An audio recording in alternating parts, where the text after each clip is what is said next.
해롤드 쿠시너라는 사람이 쓴 왜 선한 사람에게 나쁜 일이 생기는가라는 책에서 이 쿠시너는 이렇게 말합니다. 천성적으로 착한 나는 훌륭한 목사로서 모든 교인들로부터 존경을 받는 사람이었다. 어느 날 3개월 된 어린 아들이 중병에 걸려 시름시름하라 병원에서 진단을 받았는데 놀랍게도 검사 결과 아들이 조로증이라는 것이었다. 3개월밖에 되지 않는 아이가 빠르게 노화돼 10살이 되기 전에 팔순 노인처럼 늙어버려 더 이상 살 수 없다라는 것이었다. 그는 이해할 수 없는 고난을 가슴에 안고 오랜 시간을 기도하며 씨름했다. 그리고 그는 다음과 같은 결론을 내렸다. 첫째, 인생의 모든 고난은 나 혼자 당하는 것이 아니다. 둘째, 이 땅에 우연한 일은 없다. 이해가 안 되지만 이 고통 가운데 분명한 하나님의 뜻이 있고 하나님의 계획이 있다. 셋째, 길을 막으신 하나님은 다른 길을 주신다. 이 땅에 있는 모든 사람들은 기쁨만을 분복으로 얻은 자도 없고 슬픔만을 일상으로 지고 살아가는 사람도 없다. 넷째, 하나님은 땅의 문을 닫을 때 하늘의 문을 여시고 하나의 문이 막히면 다른 문을 열어놓고 기다려주시는 분이시다. 참으로 안타까운 상황이지만 쿠시는 이렇게 믿음을 잃지 않는 모습을 우리에게 보여주고 있습니다. 사람이 살아가면서 고난이나 어려움 없이 사는 사람 여러분 어디 있겠습니까? 사실 밝은 미소를 보이는 사람도 그 이면에는 아픔이 있고 또 고난이 있기 마련입니다. 오늘 본문이 기록될 당시 이스라엘 사람들이 당한 최고의 고난은 나라가 망한 일일 겁니다. 이스라엘의 불순종을 일하는 예루살렘은 주전 588년 1월 15일부터 18개월 동안 그 예루살렘이 포위가 됩니다. 성 안에는 기근이 심하여서 왕과 백성들이 견디지를 못하죠. 성이 함락되기 직전 이 시드기야 왕은 비밀 탈출구를 통해 혼자 몰래 도망을 칩니다. 그런데 평지에서 체포되어 바벨론 왕에게 끌려가게 되죠. 바벨론 왕은 시드기야의 목전에서 아들들을 모두 다 죽이고 시드기야의 두 눈을 뽑아버립니다. 그 당시 거짓 선지자들은 예루살렘은 절대로 무너지지 않을 것이다. 나라는 절대로 멸망하지 않을 것이다 라고 거짓 선지자들은 그렇게 예언을 했습니다. 그런데 그 예언은 사실 거짓이었던 것이죠. 예루살렘 성을 함락한 바벨론은 예루살렘 성을 불태우고 성벽을 헐어버리고 성전을 파괴합니다. 이 바벨론 장군 느부라르사는 예루살렘 성 안에 있는 바벨론에 협조하지 않은 사람들을 모두 다 림나로 끌고 가서 그들 모두를 무차비하게 모두 다 처형해 버리죠.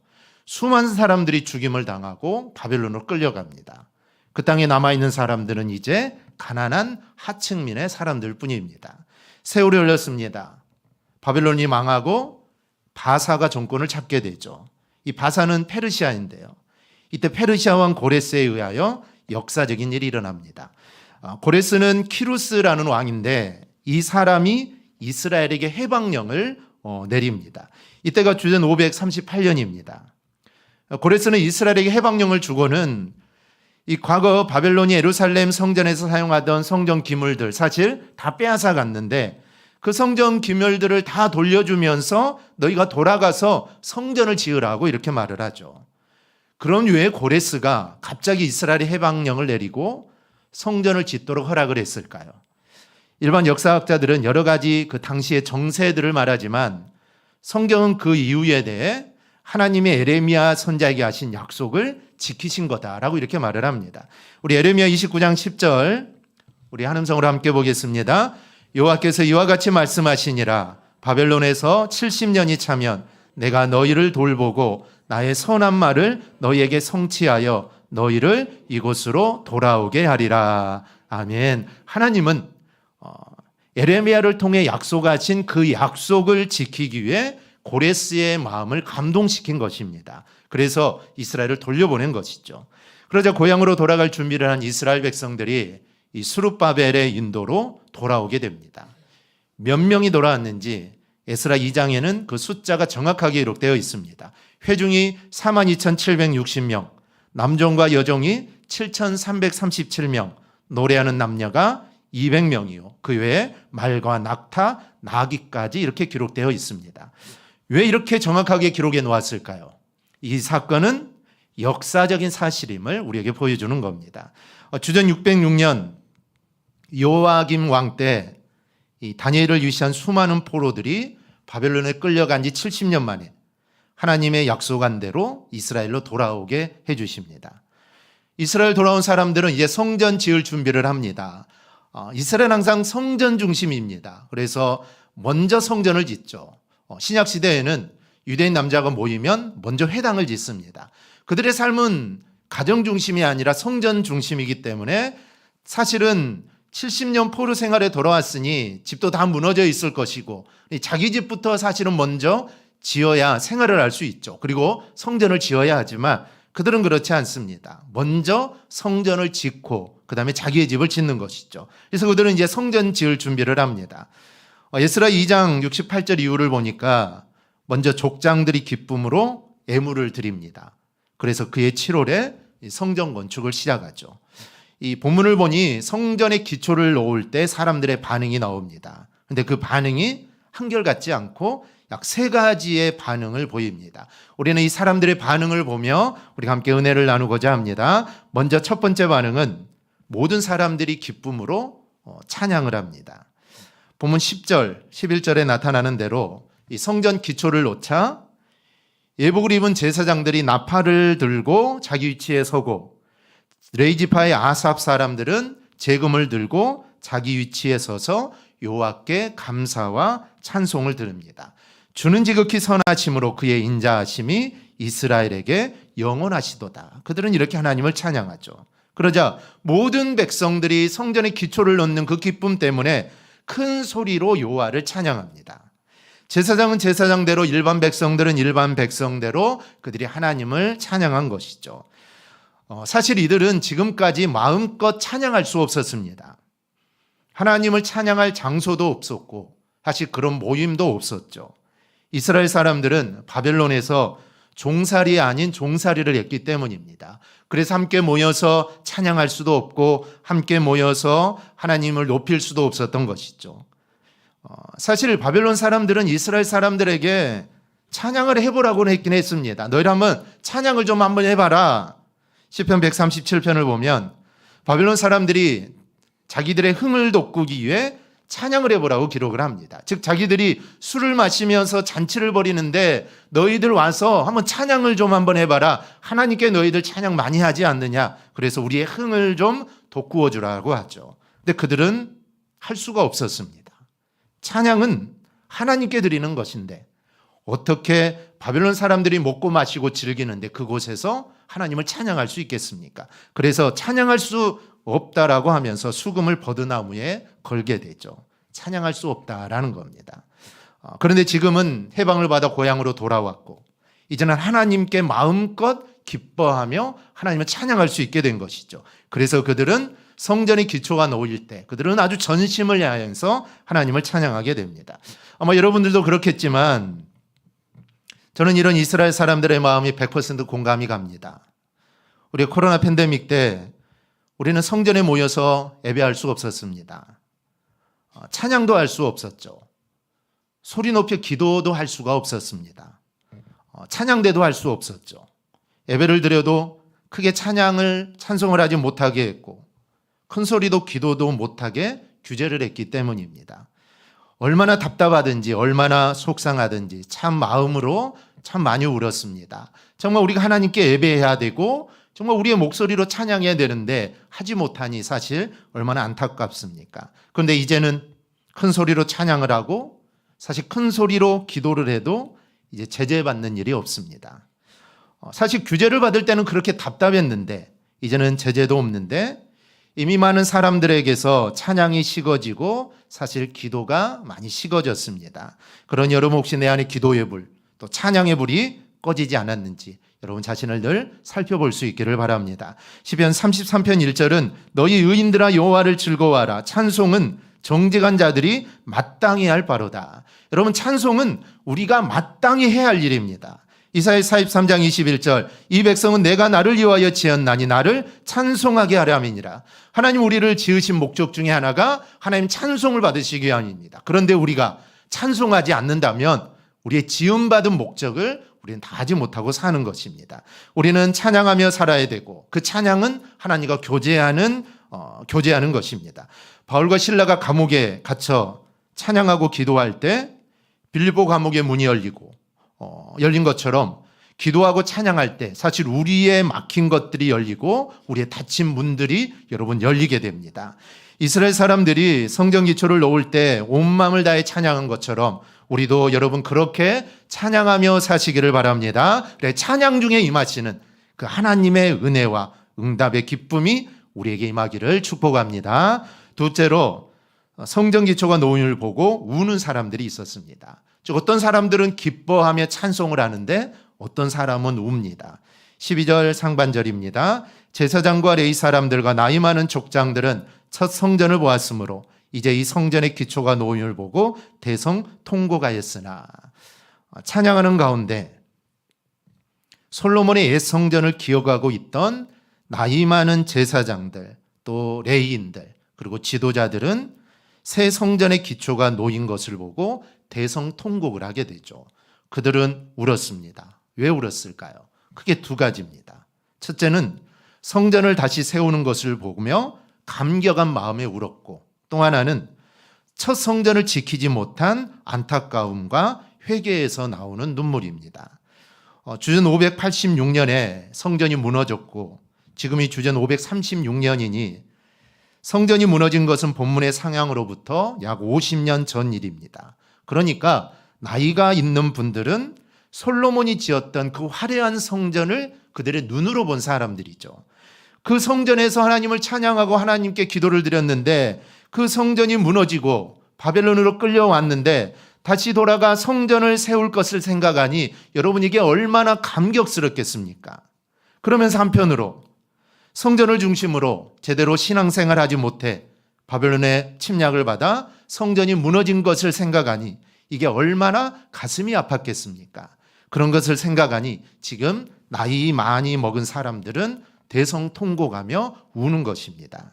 그런데 하나님은 이런 우리의 눈물을 받으시고 기뻐하신다는 사실을 여러분 잊지 않기를 바랍니다. 예수님이 십자가를 지고 골고다로 올라가실 때 많은 여인들이 예수님의 고통을 보며 울었습니다. 그때 우는 여인들을 보며 주님은 예루살렘의 딸들아 나를 위하여 울지 말고 너희와 너희 자녀를 위하여 울라 이렇게 말씀합니다. 이런 하나님의 마음을 잘 알았던 유다왕 히스기야는 죽을 병이 들어서 이사야로부터 이제 당신은 죽을 것이니 삶을 정리하라고 했을 때 그는 절망하지 않고 하나님께 기도하기 시작합니다. 히스기야는 포기하지 않았습니다. 사실 하나님의 말씀이니 사실 죽는 게 맞습니다.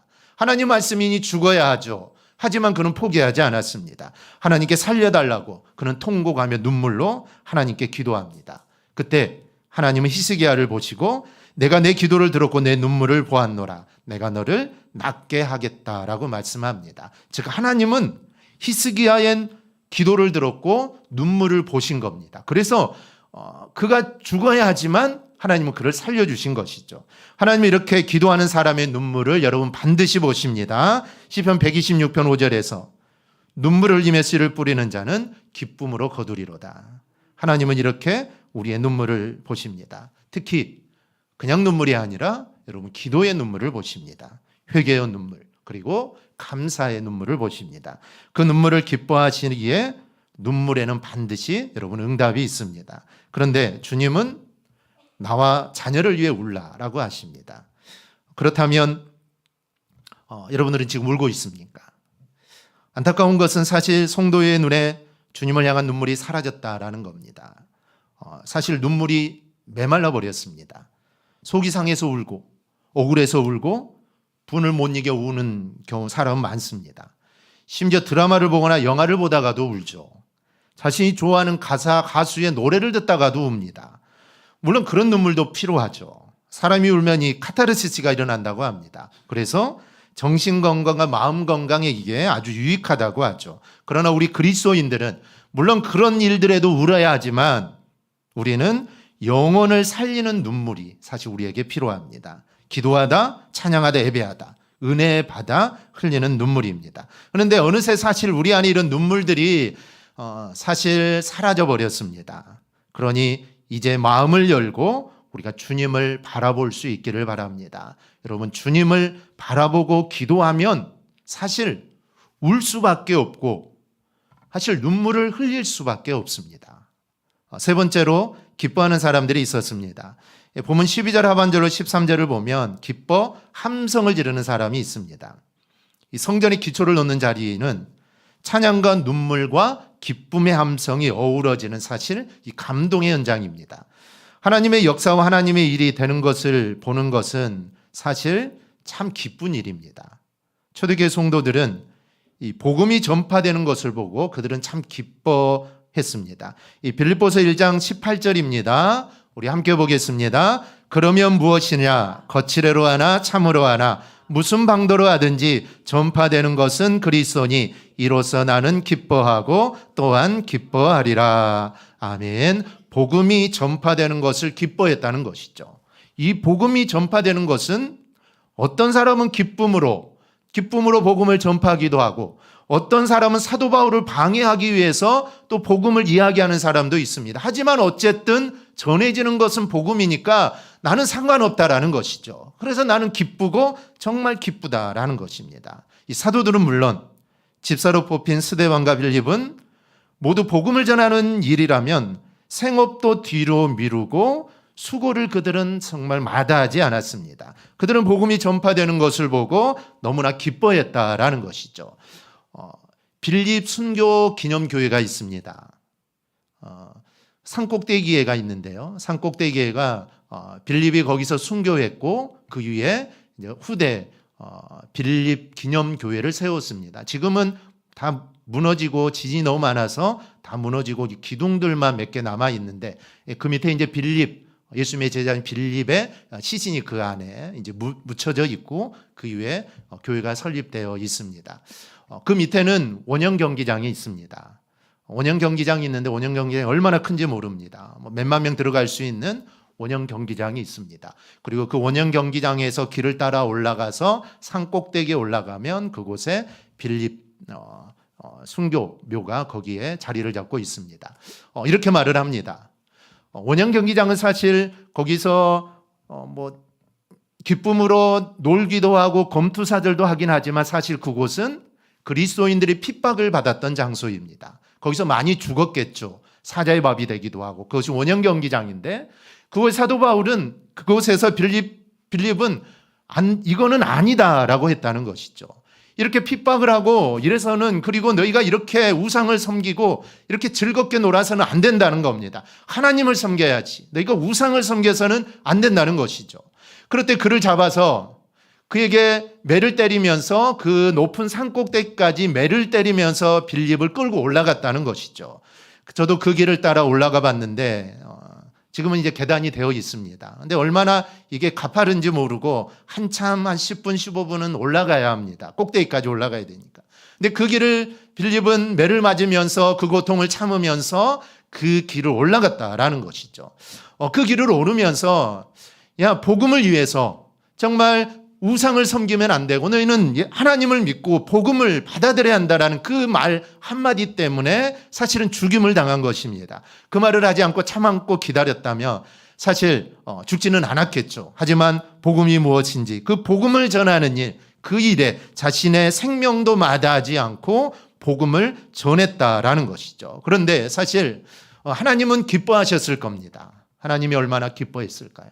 모두 다 침묵하는데 모두 다 침묵하고 우상에게 절을 하는 그 자리에서 아니다, 하나님을 섬겨야 한다는 복음을 선포했던 그 빌립의 모습을 보고 사실 하나님은 무척 기뻐했을 거다라는 것이죠. 그래서 빌립은 복음을 위해서는 그 생명까지도 그냥 내버릴 수 있는 그런 사람이었다라는 것이죠. 예루살렘에 큰 핍박이 나서 일반 성도들이 믿음을 지키기 위해 피난을 갑니다. 그중에 일부가 안디옥까지 이르게 되죠. 거기서 복음을 전합니다. 복음 때문에 핍박 때문에 왔는데 그곳에 또 복음을 전하죠. 그래서 그 유명한 안디옥 교회가 탄생하게 됩니다. 그들은 이렇게 복음 전하기를 정말 기뻐했던 사람들입니다. 그렇다면 지금 나에게도 과연 이런 기쁨이 있느냐라는 겁니다. 여러분들은 무엇을 보고 기뻐하고 있습니까? 혹 세상의 것으로만 기쁨을 구하고 있지는 않습니까? 예수님을 믿는 것이 조금 힘들고 조금 어렵다고 주님께서 기뻐하시는 일들을 혹시 멀리하고 있지는 않습니까? 그러면 주님이 주시는 기쁨을 여러분 놓치게 됩니다. 마태복음 5장에서 주님은 우리가 주님을 믿는 일로 고난을 당하면 낙심하지 말고 도리어 기뻐하라라고 말씀합니다. 결국은 그것이 복이 된다라고 말씀을 합니다. 그렇다면 과연 나는 이렇게 살고 있는지, 만약 그렇지 못한다면 무엇이 내 안에 문제가 있는지 보면 사람들을 보십시오. 피난살이 하다가 돌아왔습니다. 물론 본토에서 어렵게 살았습니다. 그러니 사실 지금도 어렵죠. 그런데도 이들은 성전 지을 마음이 가득합니다. 그래서 자신의 물질을 내어놓고 자신의 노동력을 내어놓습니다. 어찌 보면 노동력을 내어놓고 물질을 내어놓는 것은 모든 것을 다 내어놓는 것과 같습니다. 그러면서도 감격하며 기뻐하며 하나님을 찬양합니다. 여러분은 하나님의 일을 보고 어떤 반응들을 보이십니까? 하나님의 일 앞에 아무 반응이 없는 분도 있습니다. 냉소적이고 비판하는 사람도 있을 수 있습니다. 무관심한 사람도 있을 수 있습니다. 그러나 본문의 사람들은 찬양하고 울었습니다. 그리고 또 기뻐했습니다. 신앙적인 반응이고 이거는 믿음의 반응입니다. 이런 모습을, 이들의 모습을 보면서 나는 하나님 말씀 앞에, 하나님의 일 앞에 어떤 생각을 하고 나는 과연 어떤 반응을 보이고 있느냐. 하나님은 나의 그 반응을 지금 보고 계십니다. 믿음으로 반응하지 못하는 모습을 보며 여러분 울 수 있기를 바랍니다. 그리고 하나님의 일을 보고 기뻐하고 즐거워하는 여러분 모두가 될 수 있기를 바랍니다. 그래, 우리의 삶이, 정말 우리의 모습이 하나님의 기쁨이 되고 그 기쁨으로 늘 살아가기를 주님의 이름으로 축복합니다. 아멘. 우리 찬양 함께 하겠습니다.